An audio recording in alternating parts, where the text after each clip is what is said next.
Bonjour à toutes, bonjour à tous. Je suis resté un petit moment sans faire de vidéo, 3-4 jours. Tout simplement parce que j'étais un petit peu dépassé par les événements. On a autorisé, on a fait un décret pour autoriser dans les EHPAD les personnels soignants à tuer les vieux. Alors il y a quelque chose qui me trotte depuis un bout de temps, c'est puisqu'il n'y a pas de test. Comment on peut dire ces personnes-là ont le corona, quoi, en sachant que la moitié ont une pneumopathie et l'autre moitié souffre, on va dire, d'insuffisance respiratoire, mais qui n'a rien à voir avec la pneumopathie, quoi. C'est-à-dire qu'ils n'ont rien. C'est juste genre crise d'angoisse, peur de la mort, tout ça, quoi. Voilà. Donc voilà, on autorise les médecins d'utiliser des médicaments létaux, hein, pour tuer les vieux. Ça y est, c'est passé, je crois, le 28 ou 29 mars, un truc comme ça. Et là, on a autorisé les médicaments pour vétérinaires, pour les traitements, en EHPAD ou en hôpital. Enfin voilà, il n'y a pas assez de médicaments, hop, on prend les médicaments pour les animaux. Au moins, ils auront des vaccins sans aluminium. Parce que vous savez que l'aluminium est un neurotoxique, comme le mercure, et que dans les vaccins pour animaux, il n'y a pas d'aluminium, mais dans les vaccins pour bébés, il y a 30 fois la dose qu'il y a dans l'eau. C'est-à-dire, s'il y avait cette dose-là dans l'eau, d'hydroxyde d'aluminium, l'eau ne serait pas potable. Et encore, elle passerait par les voies digestives, etc. Là, directement dans le sang, paf, hydroxyde d'aluminium, neurotoxique. Voilà, ça permet à pas mal de merde de passer par la barrière encéphalique. Voilà. Maintenant, je vais vous donner encore des chiffres, hein, puisque c'est des chiffres que j'ai encore vus, parce que ça n'a pas l'air d'être bien rentré dans la tête. Hein. Le 21 mars, par exemple, en Chine, il y avait eu, alors je ne sais plus, sur plus de 2 milliards, hein, 81 000 infectés, ce qui correspondait à 0,006% de la population. Et il y avait eu, parmi ces infectés, ces 81 000 infectés, 3 255 morts, c'est-à-dire 0,0002% de la population. Il me semble qu'en Italie, c'était 0,001, un truc comme ça. Enfin bref. Et en guéri, il y avait eu 71 740, c'est-à-dire 88,6% des infectés qui étaient guéris. Bien, alors, pourquoi confiner les gens, quoi? Pourquoi confiner les gens? Cette histoire de... Vous vous souvenez, là, de Princess, là, du bateau, là, qui avait été bloqué, confiné, comme nous, on est confinés. Hein. Tout le monde avait été confiné. C'est le milieu le pire qu'on pouvait voir. Hein. Sur un bateau, complètement confiné. Les gens... vraiment dans les mêmes salles, ils prennent le petit déjeuner ensemble, ils font voilà, soirée et tout. Sur 700 personnes, il y a eu 7 morts, un truc comme ça. 700 contaminés, il y avait eu 7 morts, 1%. Et c'était tous des gens qui avaient plus de 60 ans. Hein. La moyenne d'âge, c'est 64, je crois, donc il y avait du 90 et du je ne sais combien. Donc il y a quelque chose qui ne va pas. Il y a quelque chose qui ne va pas. Hein. Vous avez tous les jours 1600 morts en France, hein, habituellement. Je crois en Angleterre, ils ont fait les calculs, il y a moins de morts que l'année dernière à la même période. Je crois qu'en France aussi, avec la grippe saisonnière, il y a moins de morts. Pourquoi confiner? Je ne comprends pas. Bon... Il y a 6 millions d'enfants qui meurent de faim tous les ans. Ça fait à peu près un enfant tous les 5 secondes, disait l'OMS. Donc on est loin de... Il n'y aura pas 6 millions de morts du corona, quoi. Pour le monde, dans le monde, il y a 65 000 morts. Voilà, donc pourquoi confiner, hein? Pourquoi confiner? Surtout qu'on vient de dire aux Parisiens là, qu'il fallait pas faire de sport avant 19 h.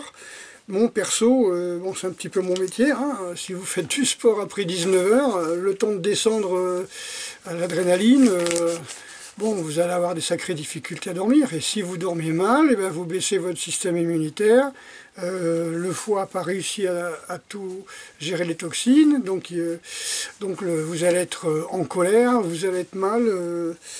Vous allez faire violence conjugale, vous allez boire, vous allez fumer, vous allez péter les plombs. J'ai l'impression que ce confinement, c'est plutôt pour flinguer les gens. J'ai bien l'impression.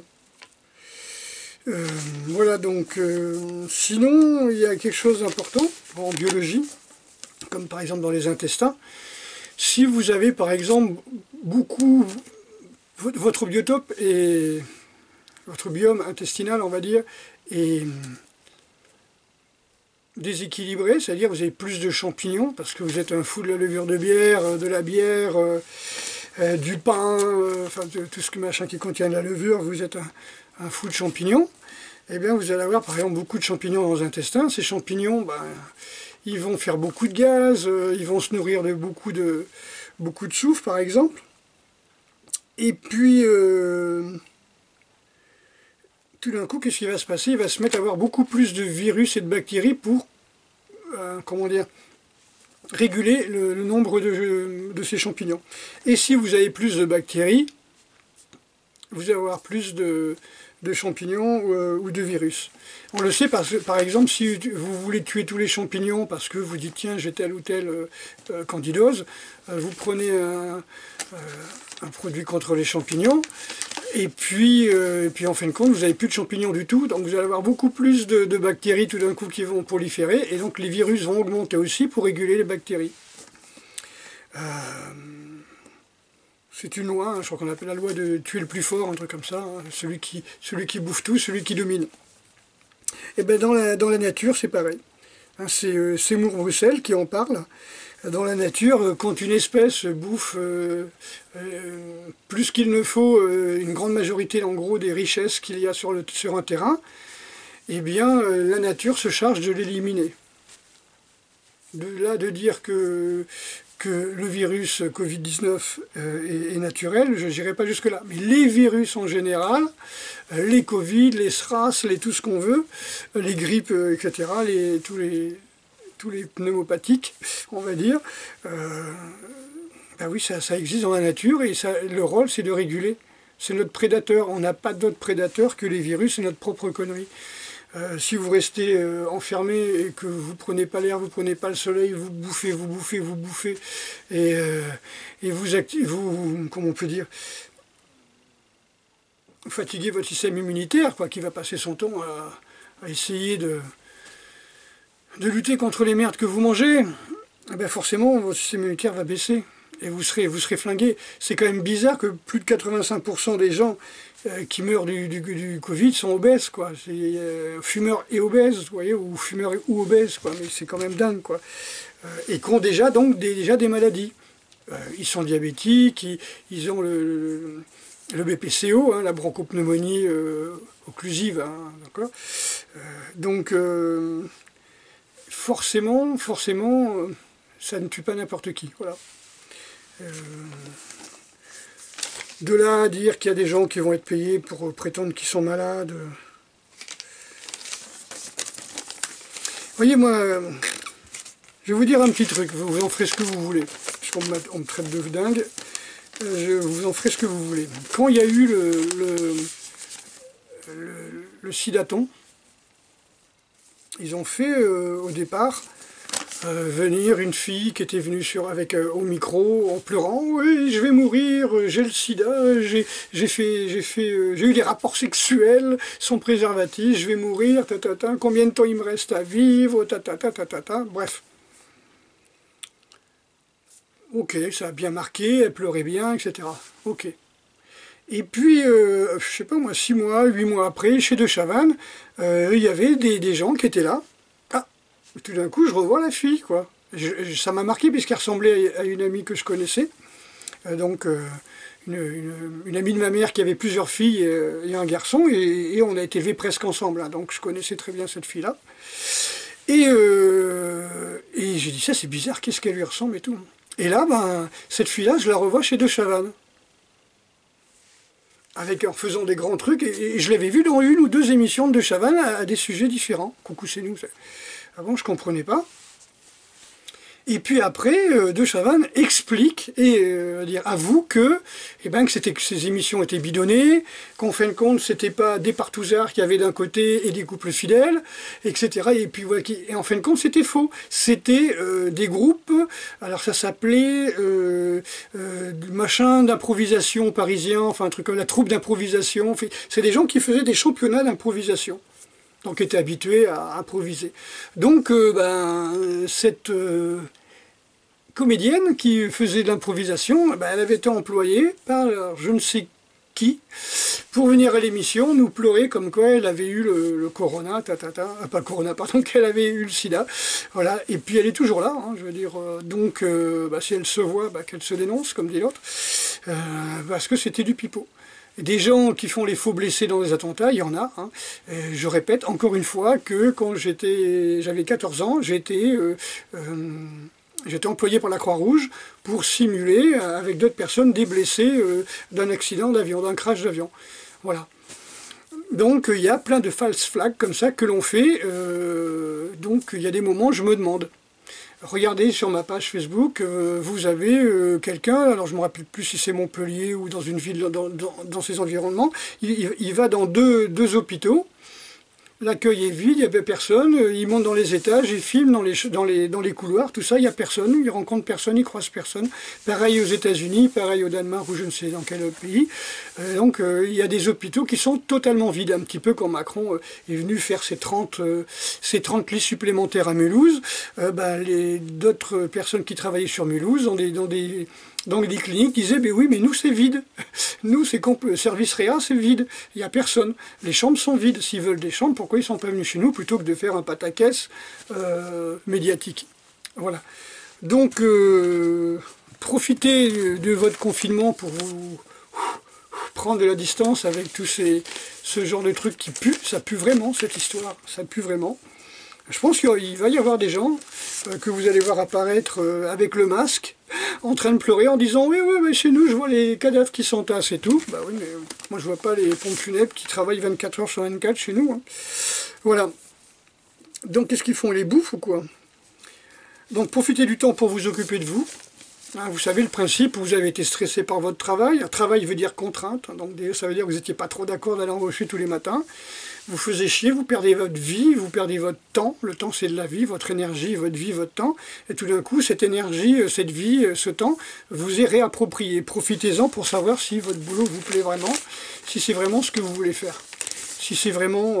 Est-ce que votre boulot est intéressant? Votre boulot, il va être intéressant tant que les supermarchés seront pleins. Voilà. Est-ce que vous produisez un petit peu de nourriture pour vous? Est-ce que vous savez faire de la nourriture? Est-ce que vous savez cuisiner au moins? Est-ce que vous savez accommoder les restes? Est-ce que vous savez faire des choses à partir de pas grand-chose? Bon, moi, j'ai pas de... Voilà, en ce moment, j'ai pas trop de... Voilà. C'est pommes, bananes, brocolis, tout ça, ça se mange cru. D'accord? Donc, tout ça, ça se mange cru. Donc, voilà. Et puis, c'est plein de vitalité. Ça vient de la ferme. Voilà, donc, est-ce que vous savez utiliser la nourriture? Est-ce que vous connaissez un petit peu ce dont vous avez besoin? C'est le moment de vous renseigner, hein, plutôt que de passer votre temps sur le net. Hein. Et sinon, comprenez par exemple qu'avant les anciens, je parle du 19e siècle, avant la grande industrialisation, où il y avait les machines-outils, les mines de charbon et tout ça, les gens ne travaillaient pas, hein, je vous l'avais déjà dit, les gens ne travaillaient pas tous les jours, ni tous les mois de l'année. D'accord? Donc il y avait des saisons. Hein, moi j'ai fait les vendanges, quand j'étais vraiment môme, avant 10 ans je ramassais les patates, je me souviens c'est bourré de chenilles qu'on gardait pour faire des papillons, enfin qui se transformaient en papillons, on mettait ça dans une grosse boîte d'allumettes, la fermière de l'autre côté de la route nous donnait des grosses boîtes d'allumettes vides, on mettait les chenilles, et avec ses enfants, là, on attendait de voir les papillons sortir. Donc, en passant par la chrysalide, évidemment. Donc voilà, les gens ne travaillaient pas tout le temps. Donc il y avait les vendanges, il y avait les foins, il y avait tiré les bois, c'était pas tous les jours, 90% au moins de la France, enfin, plus que ça, était rural. Mais bon, on pense que les guerres, les 70, 14 et 45 ont été là pour bien flinguer la paysannerie française et au grand au grand bénéfice des industriels qui ont fait rentrer les femmes dans les usines d'ailleurs, fabriquer des balles et des obus, mais au départ, voilà, c'était ça. Et puis les hommes qui sont rentrés dans les villes pour rentrer dans les usines. Donc il n'y a plus personne d'autonome maintenant, plus personne pratiquement n'est autonome, même les paysans, pas traditionnels, mais je veux dire plus ou moins modernes, ils sont au compte-gouttes, au goutte à goutte avec les subventions européennes. On leur demande de planter du colza, ils plantent du colza. On leur demande de planter, je sais pas moi, du maïs, ils font du maïs. Voilà, Est-ce qu'on a besoin de colza et de maïs dans la région? Pas forcément, mais c'est pour l'Europe. Voilà, donc, balancer des primes comme ça, ça sert à rien. Honnêtement, au départ, les paysans, ils faisaient vivre le peuple. C'était le métier le plus noble. Au Japon, le paysan est au-dessus du marchand. Donc, vous avez les samouraïs, les paysans, et après, vous avez les commerçants, les marchands.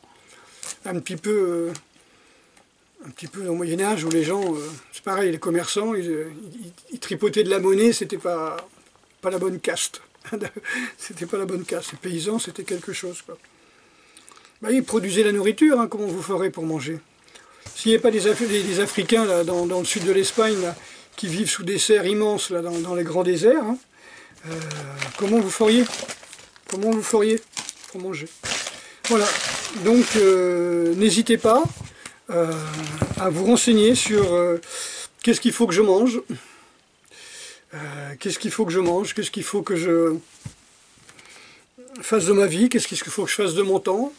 Est-ce que ce serait pas sympa que je prenne un petit jardin au cas où? Est-ce que ce serait pas sympa que je quitte le centre-ville pour aller plutôt à la bordure de la ville et avoir une maison avec un jardin? Ou bien que j'aille à la campagne, voilà, que je trouve un boulot en fonction de mes aspirations. Je crois que c'est le moment de faire ce que vous avez toujours voulu faire, parce que peut-être que vous n'aurez pas le temps. Et si vous avez le temps, vous n'en aurez peut-être pas la liberté. En sachant que l'État n'a pas encore réussi à trouver un moyen pour sauver son cul, donc vous allez être libérés petit à petit. Nous allons être libérés petit à petit. Donc tous les métiers de loisirs, ce ne sera peut-être pas les qui seront libérés en priorité. Par exemple, vous avez remarqué que les coiffeuses sont fermés, d'où mes cheveux longs. Par contre, vous avez le président qui a toujours sa coiffeuse à domicile, il n'y a pas de problème, qui nous coûte je ne sais pas combien de dizaines de milliers d'euros chaque année. Voilà, donc, je pense pas que... ça va être quelque chose, quoi, ça va être quelque chose. Là. Si demain, tout le monde devait aller à la piscine, les nanas pas épilées, alors non, ça va être quelque chose, quoi, c'est pas possible, c'est pas possible. Si tous les salons esthéticiens, tout ça, ne seront libérés que en dernier lieu, parce que c'est que du confort, comme les, je sais pas moi, les ostéos, les choses comme ça, quoi, les psys, tous ces gens-là vont être libérés en dernier. Magasin de bricolage peut-être, je sais pas, honnêtement je sais pas. Mais voilà, tout ce qu'on sait c'est qu'ils veulent pas trop, peut-être par région, peut-être, je sais pas, mais ils veulent pas libérer tout le monde en même temps de peur de se retrouver la tête au bout d'une pique. Et puis de toute façon ils auront d'autres moyens pour vous faire peur, un petit attentat, reconfinement, tant qu'il y aura les flics et les gendarmes qui croiront en ce virus ultra mortel. Qui fait 0,0005% de morts de la population. Quoi. La grippe, elle fait plus, l'alcool fait bien plus, 78 000 morts, l'alcool 50 000 morts, le corona 6500 dans le monde. Bon, écoutez, j'arrête là parce que c'est... Il y a des moments, je crois que je vais dire, voilà quoi, faut pas... Juste un petit peu ouvrir les yeux, comprendre, avoir une vision plus large. Mais le problème, c'est quand on vous fait peur, vous avez justement l'effet tunnel. Vous avez de moins en moins de capacité de regarder à droite et à gauche ce qui se passe. Vous êtes vraiment centré sur le danger, justement ce côté de focus, ce côté hyper concentration sur le danger, tout simplement pour mettre toute votre énergie là-dedans. Maintenant, si vous mettez toute votre énergie dans la soif aux informations, vous êtes peut-être infophage, peut-être, comme beaucoup de la société des écrans, de la génération des écrans, mais Il y a tellement de conneries, je veux dire. Par contre, ça commence aussi, les gens commencent à se dire, tiens, c'est bizarre, en Danemark, ils ne confinent pas, alors qu'on est en Europe, quoi, on devrait faire ce que font les Européens. Donc, soi-disant que, voilà. Bon. Ok, de toute façon, l'Europe, je pense que vous avez compris que ça servait à rien, on la suivait pas, on n'a pas aidé l'Italie, c'est Poutine qui a été obligé d'aider l'Italie. Enfin, franchement, moi, si demain on me dit on fait partie de la Grande Russie, j'y vais demain. Hein. Moi, il n'y a pas de problème. Quand je vois la merde qu'il y a ici, voilà. Je peux me tromper. Je ne suis pas un agent du gouvernement 5e colonne de Poutine. Mais bon, franchement, quand on voit comme lui s'est géré chez lui, et je crois qu'il y a eu un mort.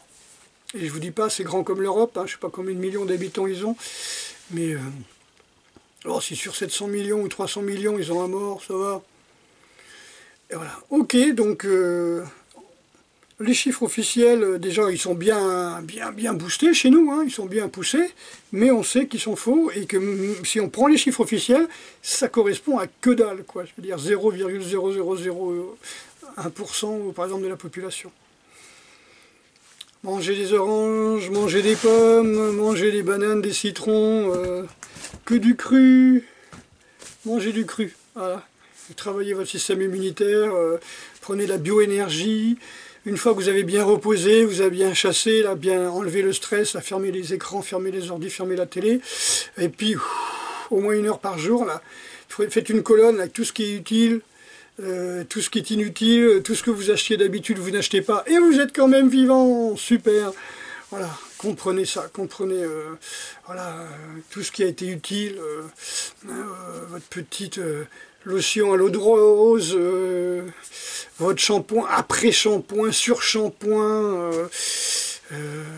ouais, tous ces trucs-là, est-ce que c'est vraiment utile voilà, est-ce que vous avez vraiment besoin d'acheter je sais pas moi, de changer de paire de godasses 4 fois par mois, d'avoir un sac à main nouveau tous les mois.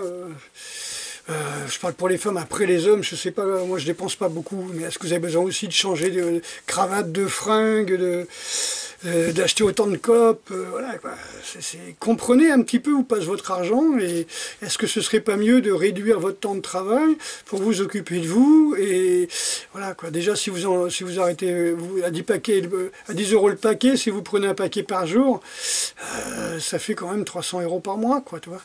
Ça fait quand même 3000, un peu plus de 3000, près de 4000 € par an, quoi. Ouf. Je veux dire, les vacances aux gamins, quoi, ce que vous pouvez payer pour 4000 €. Ouais, je dis ça, je dis rien, voilà, ouais. Puis voyez un peu tout ce que vous surconsommiez d'habitude, est-ce que vous en avez vraiment besoin? Je pense qu'il va y avoir 2 personnes qui vont sortir du confinement, il va y avoir ceux qui vont avoir compris, qui seront un peu plus apaisés, et qui vont dire, attends, tu m'as baisé là, avec ton surtravail, hein, avec tout ça, je vais pas, c'est terminé maintenant, terminé, même si c'est 20% de la population, c'est génial. S'il y a 20% de la population qui dit, attends, j'ai pourri ma vie, j'ai failli crever, il m'a fallu 1 mois de confinement pour m'en remettre, maintenant ça y est, j'ai repris mes énergies, j'ai bien compris, j'ai bien médité, ouh, tu vas pas me rebaiser encore, et tu vas sortir comme un chat maigre, là, toi, à la Bruce Lee, là, prêt à revenir au combat. Moi je sais pas combien de kilos j'ai perdu, mais bon voilà quoi, c'est sympa. Et puis il y a les autres qui vont sortir encore plus gros, encore plus fatigués, encore plus accros, qui vont, dès que les confinements vont sortir, ils vont faire le plein de bouffe, de machin, de trucs de pansement, de PQ, de tout ce que tu veux, de coton, voilà. Et puis il y a ceux qui s'en sortiront pas parce qu'ils seront flingués, parce qu'on leur aura empêché d'aller voir leurs proches. Il y a beaucoup d'enfants, pardon, excusez-moi, beaucoup de parents qui meurent dans les EHPAD. Hein, parents par rapport à moi, grands-parents peut-être par rapport à vous, qui meurent totalement abandonnés dans les EHPAD, peut-être parce que déjà leur enfant allait les voir peut-être 1 fois par semaine, ou 1 fois par mois, et puis maintenant ils ne peuvent plus les voir du tout, donc les soignants disent qu'ils se laissent mourir. Genre qui réclament la piqûre, quoi. Allez, on y va, la dose de machin pour piquer les chevaux, là, allez, c'est pour moi. Ah oui, puisqu'ils ont droit aux médicaments vétérinaires. Voilà, donc on fait une compte, il y a beaucoup de vieux, d'anciens, ceux qui ont bâti la France, ceux qui ont fait nos maisons, ceux qui ont fait nos routes, voilà, qui sont en train de mourir parce qu'ils sont abandonnés. Mais abandonnés parce qu'on ne leur donne pas la possibilité de voir leurs proches. On ne donne pas à leurs proches la possibilité de venir les voir. Donc il y en a beaucoup qui meurent de ça. Il y en a qui vont mourir aussi d'oppression, de peur, comme ceux qui sont dans leur HLM. Je crois que c'est 3000 fois plus aux États-Unis, dans le Minnesota, je crois, des appels au suicide, à la dépression, 3000 fois plus, 3000%, je crois qu'ils disaient, 3000%, je ne sais pas combien ça fait, 3000%, vous calculerez. Donc c'est énorme. C'est énorme, quoi, je veux dire, qui appelle pour pouvoir avoir une aide psychologique. Hein. Ok. Vous connaissez Titi Pompon, hein, Titi Pompon, les malades. Et les malades du mal d'amour, il faut qu'elle mange de la salade 3 fois par jour. C'est pas moi qui le dis, c'est la chanson. La salade parce que c'est plein de bonnes hormones, phytohormones, pour votre mental. Hein. Donc vous supportez en mangeant de la salade, en mangeant des carottes. Vous voyez comme elles sont.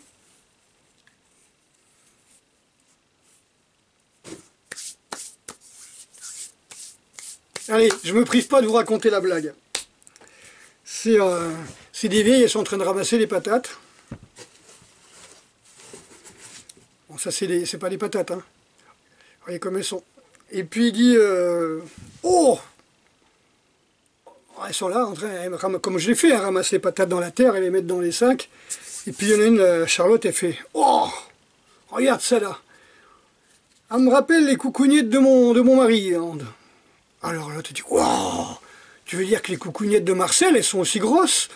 Et la vieille, elle dit, non, non, non, aussi sales. Allez, faut rire, faut beaucoup rire, regarder des sites pour vous marier, parce que franchement, c'est vraiment l'arme absolue, hein, pour lutter contre tous les gens qui veulent vous faire peur. Hein. Alors quand on vous demande d'aller courir après 19 heures pour vous empêcher de dormir, on vous fait le décompte de tous les morts, vous voyez, si on devait faire les décomptes des morts de la cigarette par jour, ce serait aujourd'hui 216 morts. Si on devait faire les décomptes des morts par l'alcool, aujourd'hui 140 morts, vous voyez, par exemple, hein, ce sont les chiffres officiels. Donc si quelqu'un devait faire les accidents sur la route, les pneumopathies en général, les AVC, parce que c'est surtout ça en France, on meurt d'AVC et de pneumopathie et d'arrêt cardiaque, quoi, quelque part, crise cardiaque. Donc, si on devait faire tous les trucs de mort comme ça, on n'en finirait pas. Pourquoi ils font ça pour le Covid? Je sais pas, pour vous faire peur. Hein. À qui ça profite tout ça? À qui posez-vous la question. À qui ça profite? Qu'est-ce qui se magouille pendant ce temps-là? Allez, je suis dans mes bambous et je vous fais la bise. Allez, ciao!